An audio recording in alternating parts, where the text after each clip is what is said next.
Bonjour, si c'est la première fois que vous êtes ici, s'il vous plaît, veuillez vous abonner, cliquez sur la cloche de notification pour ne pas manquer nos analyses et partager. Allez, bienvenue fidèles de notre chaîne. Le jour avance, la RDC se rapproche de son match de la décennie. Oui, j'ai dit match de la décennie. Le Congo n'a jamais été aussi proche d'une qualification à la Coupe du Monde. Un seul match pour un rêve et 90 minutes pour une histoire. À l'heure actuelle, nous sommes à 56 jours qui séparent de la RDC et ses grands rendez-vous. Et pendant 7 ans, le sélectionneur national Sébastien Desabre peaufine la stratégie pour que la RDC décroche cette qualification. Alors, 3 nouvelles attaquantes devraient se rajouter sur la liste du mois de mars pour renforcer l'effectif de la dernière Coupe d'Afrique des Nations. C'est tout ce que le public congolais souhaite renforcer, bien sûr, ces secteurs offensifs de Léopard qui a causé pas mal de problèmes lors de la dernière Coupe d'Afrique des Nations. Seul Cédric Bakambu ainsi que Théo Bongonda étaient beaucoup plus performants. Alors, la RDC devrait bien sûr se renforcer des 3 nouvelles attaquants dans le prochain jour. Le mois de mars, RDC doit impérativement gagner ce match unique contre la Jamaïque ou encore la Nouvelle-Calédonie. Les 2 équipes vont s'affronter avant que de retrouver la RDC le 31 mars prochain à Guadalajara pour jouer ce match ultime qui va qualifier le vainqueur à la Coupe du Monde Canada-Mexique, États-Unis 2026. Alors quelques informations de la semaine avant d'entrer dans le vif du sujet concernant les joueurs qui vont renforcer la sélection congolaise au mois de mars. On va parler le premier sujet. Chancel Mbemba Mangoulou a dit non au club de Al Ittihad de l'Arabie Saoudite qui a mis une grosse somme d'argent pour attirer Chancel Mbemba cette année au niveau de l'Arabie Saoudite. Le capitaine de Léopard a dit non pour une seule raison et que la sélection, enfin l'équipe de Al Ittihad a atteint bien sûr son quota extra-communautaire, question de ne plus enregistrer un joueur étranger pour jouer le championnat. Chancel Mbemba devrait normalement rejoindre cette équipe mais seulement pour jouer cette Ligue des champions asiatiques. Sur ce, Chancel Mbemba a dit non et ne veut pas malgré le gros montant proposé par le club saoudien Al Hilal. Chancel Mbemba ne veut pas rejoindre ce club. Lui qui depuis un temps au niveau de LOSC Lille, il est remplaçant de plus en plus sur le banc de touche. Alors, on verra la suite de ces dossiers. Est-ce que Chancel Mbemba, non jusqu'à la fin de ce mercato, où la vie peut changer peut-être à la dernière minute, on ne sait jamais. Chancel Mbemba qui aujourd'hui à l'année 2026 est âgé de 32 ans. Alors 32 ans, je pense bien qu'il est temps pour Chancel Mbemba d'aller rejoindre des clubs asiatiques. Question de se faire un peu plus d'argent. Et à la deuxième position, on parlera bien sûr de Dimitri Berthaud qui a signé avant-hier son contrat avec le club de Forge FC au niveau du Canada, lui qui est resté depuis plus de 6 mois sans club depuis son départ de Montpellier. Dimitri Berthaud retrouve en club cette fois-ci au Canada Forge FC et le club qui est actuellement premier au classement du championnat canadien. Il joue également la CONCAF, cette ligue enfin Ligue des champions aux États-Unis. On verra bien Dimitri Berthaud pour son nouvelle expérience au sein de ces clubs après avoir joué plusieurs années du côté de Montpellier en France. Et à la 3e position, on parlera bien sûr de cette mauvaise nouvelle concernant Mathieu Epolo qui s'est blessé au ligament de la cheville au Standard de Liège hier. Il était absent lors du derby contre Anderlecht. Mathieu Epolo, une blessure qui pourra l'amener jusqu'à 6 semaines d'absence. On verra bien si le gardien du Standard de Liège sera apte pour jouer le match du mois de mars avec les Léopards. Au cas contraire, s'il n'est pas apte pour jouer ce match, il sera forcément remplacé par le nouveau gardien qui vient de retrouver le club. Il s'agit bien de Dimitri Berthaud et à la 4e position, on parlera toujours de ce joueur de la sélection nationale, Cédric Bakambu, qui est poussé vers la sortie par son club, le Real Betis, qui veut à tout prix que Cédric Bakambu quitte le club, question de libérer sa masse salariale. Cédric Bakambu est convoité en Italie par De Genoa et tant d'autres clubs également en Espagne par Deportivo ou encore Girona. Alors on verra ce que ça va donner pour la suite de la carrière de Cédric Bakambu, lui qui a volé dans plusieurs championnats, à savoir la Chine ou encore en Grèce. Il ne faut pas oublier qu'il a été aussi en France. Il était en Turquie. Il a connu pas mal de clubs. Quel va être le prochain challenge pour Cédric Bakambu cet hiver? Alors, on va aussi parler de joueurs qui se sont illustrés durant les week-ends. Les joueurs qui ont vraiment frappé fort ce week-end. On commence avec Afimiko Pouloulou qui a été buteur avec son club de Jagiellonia en championnat. Afimiko Pouloulou a marqué son 14e but en championnat et 14e but de la saison pour Afimiko qui est actuellement dans une très belle forme. Lui d'ailleurs qui venait d'avoir son passeport pour représenter désormais les Léopards de la RDC. On verra bien qu'est-ce que ça va donner cette saison jusqu'à la fin pour Afimiko Pouloulou. Et on va aussi parler de Nathanaël Mboukou depuis le retour au niveau de la Coupe d'Afrique des Nations. Nathanaël Mboukou enchaîne 2 passes décisives. Il a été passeur décisif avec son club de Montpellier il y a quelques jours contre Guingamp. Ça fait 2 passes en 2 matchs pour Nathanaël Mboukou depuis son retour en Coupe d'Afrique des Nations. Aussi, Simon Banza a marqué son tout premier but depuis le retour à la CAN. Simon Banza qui marque comme ça son 2e but sous les maillots de Al Jazeera. Lui qui a été transféré l'été dernier contre un chèque de 12 millions à peu près de dollars. Simon Banza commence peu à peu s'adapter au championnat aux Émirats Arabes Unis. Cette fois-ci, il a été buteur. Et en Angleterre, Aaron Wan-Bissaka, 2 fois passeur décisif en un match contre Chelsea FC. Aaron Wan-Bissaka a été l'un des meilleurs joueurs de West Ham United, malgré la défaite, la remontada qu'a fait Chelsea, alors que West Ham United menait 2-0 grâce à 2 passes décisives de Aaron Wan-Bissaka. Alors, le joueur continue de se performer, surtout depuis son retour de la Coupe d'Afrique des Nations. Un autre joueur qui ne participe plus au sein de la sélection nationale mais arrive quand même à bien jouer dans son club. Il s'agit bien de Marcel Tisserand avec son club de Disney FC.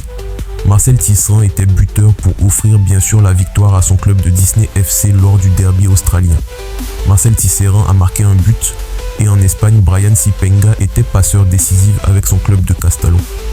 Brian Sipenga qui enchaîne des bons matchs. Brian est un attaquant vif et rapide et continue d'avancer en bonne forme. En Bundesliga depuis plus d'une année, enfin Silas Katompa fait son retour. Il a été buteur avec son nouveau club de Mayence, Silas Katompa, qui a fait son entrée en jeu à la 14e minute avant de marquer un but pour sauver son club à décrocher cette victoire en Bundesliga. Katompa qui revient avec force et vivacité. Aussi, en Suisse, Oscar Kabouit qui a été buteur puis passeur, l'ancien joyau du tout-puissant Mazembe, prêté à Luzerne, s'adapte très bien dans le football européen. Lui qui connaît sa première expérience en Europe, mais jusque-là ça marche très bien pour Oscar Kabouit qui compte à présent 2 buts et des passes décisifs sous le maillot de Lucerne FC au niveau de la Suisse. Pour finir, Samuel Moutuzami aussi a été buteur pour la première fois avec son club de Atromis. Et en Grèce, voilà Samuel Moutuzami qui marque très peu, mais cette fois-ci Atromitos a bénéficié bien sûr de l'apport de Samuel Moutuzami comme étant buteur, son premier but sous le maillot d'Atromitos. Voilà comment s'est présentée l'actualité de joueurs congolais durant la semaine passée. Alors, on souhaite que la performance de la semaine et du week-end passé continue encore une fois pour le prochain week-end et jusqu'au mois de mars pour affronter ces matchs contre la Nouvelle-Calédonie ou encore la Jamaïque le 31 mars prochain. Et voilà, avec plaisir, après avoir fini les informations concernant les joueurs congolais qui se sont exprimés le week-end dernier. Et voilà, de bon augure pour nos joueurs, à quelques jours bien sûr de jouer ces matchs contre la Nouvelle-Calédonie. Comme je l'ai dit tantôt, le RDC devrait normalement se renforcer avec 2 joueurs qui devraient donner l'allure ou encore une main forte à cette équipe congolaise qui penait avec pas mal de joueurs au niveau de l'attaque et sur le poste des numéros 7 ou encore numéro 8, hormis Théo Bongoda ou encore pointe de l'attaque hormis Cédric Bakambu. Il y avait vraiment quelques difficultés pour nos joueurs qui devraient remplacer. On se rappelle de ces matchs contre l'Algérie par exemple, la RDC qui sort quelques joueurs mais en termes de remplacement, il n'y avait quand même pas d'équité en termes de qualité. Quand un joueur comme Théo Bongonda sort est à l'entrée, on ne retrouve presque pas la même qualité, la même percussion, la même vitesse, la même intelligence. Et même quand Cédric Bakambu sortait, il y avait plus ces joueurs-là qui devraient aller provoquer et marquer. Malheureusement pour le RDC contre l'Algérie, on a payé cher et même contre le Sénégal à la sortie de Théo Bongonda, la sortie de Cédric Bakambu, à la sortie bien sûr de Ngalaïel Mukaou qui n'est pas aussi un attaquant mais à la sortie de ces 3 joueurs, la RDC était pratiquement méconnaissable dans le jeu. La RDC a manqué des élèves de joueurs beaucoup plus expérimentés. Alors sur la liste de la dernière Coupe d'Afrique des Nations, il y aura sûrement et forcément de joueurs qui devraient normalement sauter Et sur la liste de joueurs qui devraient sauter, devrait aussi avoir de joueurs qui vont les remplacer. Alors, 3 joueurs qui vont remplacer. 3 joueurs qui postulaient déjà en avance à une place des titulaires vont revenir pour récupérer leur poste. Déjà à gauche, il y a par exemple Johan Wissa qui depuis son retour avec Newcastle, le joueur performe de plus en plus.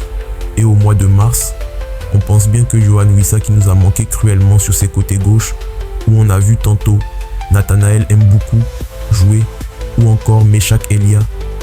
Pendant certains matchs, Johan Wissa à son retour, ça va donner un véritable bol d'air pour la sélection congolaise qui a manqué bien sûr des son joueurs, sa star s'il faut dire aussi au niveau de l'attaque, parce que Johan Wissa apporte énormément de choses au niveau de l'attaque de Léopard.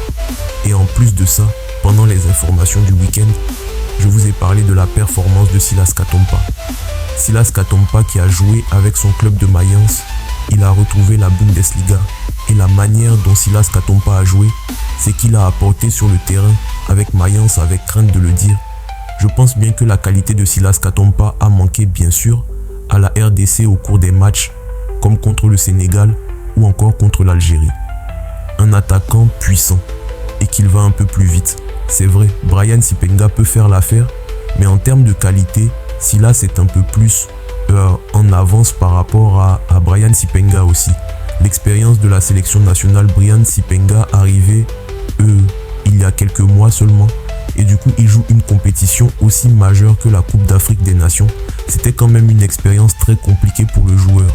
Alors un Silas Katompa de retour au mois de mars, je pense que ça peut apporter beaucoup de choses à la sélection congolaise. Silas Katompa et Katompa n'est pas le seul non plus. C'est vrai que lors de la Coupe d'Afrique 2023, s'il s'était comme étant remplaçant des fois, il a fait des entrées très importantes d'ailleurs. Contre le Maroc, il était l'homme du match. Et au-delà des Katompa, il y a aussi un autre joueur qui signe son retour et qui va apporter beaucoup de fraîcheur au niveau de l'attaque de la RDC. Il s'agit bien de Grady Diangana. Grady Diangana avec Elche d'un très bon niveau, un niveau très élevé. Lui qui a même fait son match contre le Real Madrid. Il a joué il y a quelques jours contre le FC Barcelone. Grady Diangana qui est dans une très belle forme. D'ailleurs, s'il a parlé de son absence lors de la Coupe d'Afrique des Nations, qui c'était un véritable regret pour lui. Mais ça s'explique du fait qu'il était blessé, du fait qu'il ne jouait presque pas après sa blessure pour que les sélectionneurs nationaux les rappellent pour aller au niveau de la Coupe d'Afrique des Nations. Alors là, il est de retour.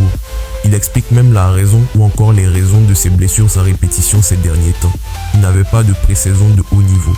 Et quand il arrive au sein de cette formation de Elche, la pré-saison qui lui manquait se ressentait sur les terrains et c'était ça la cause de ses blessures à répétition.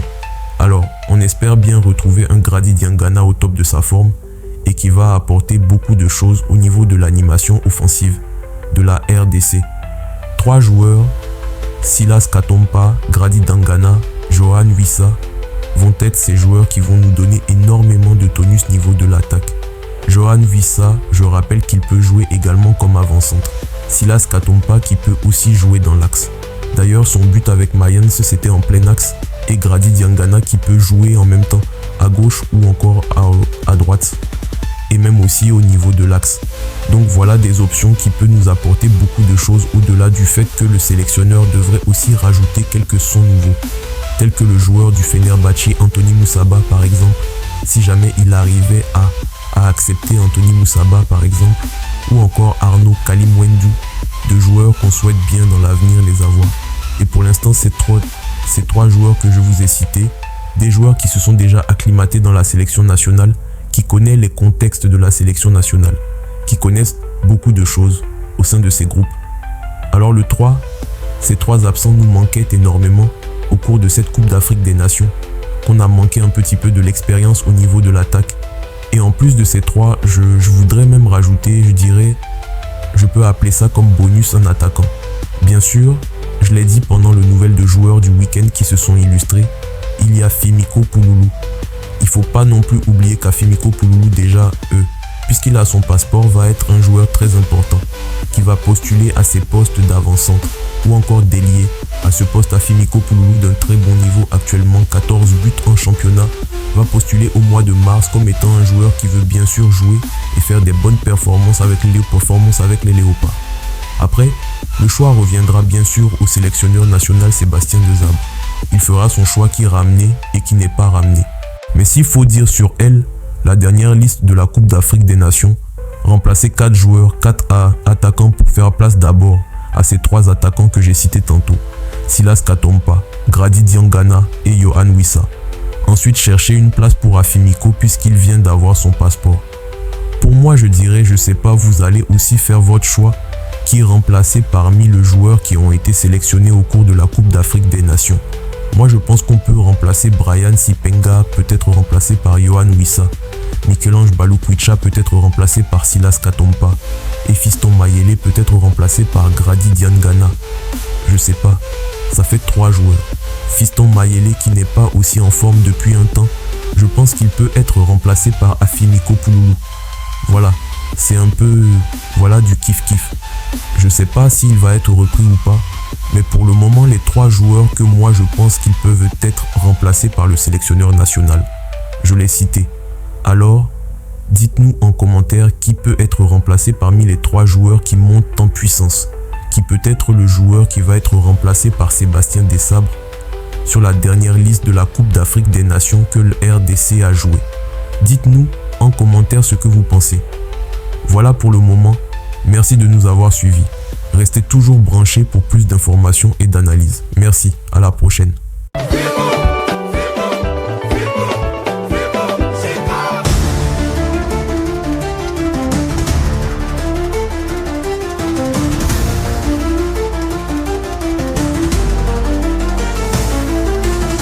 Et ces buts inscrits dans les temps additionnels, le Fimbu derrière. Il faut se concentrer. Barrage intercontinental plutôt. Ce sera au mois de mars.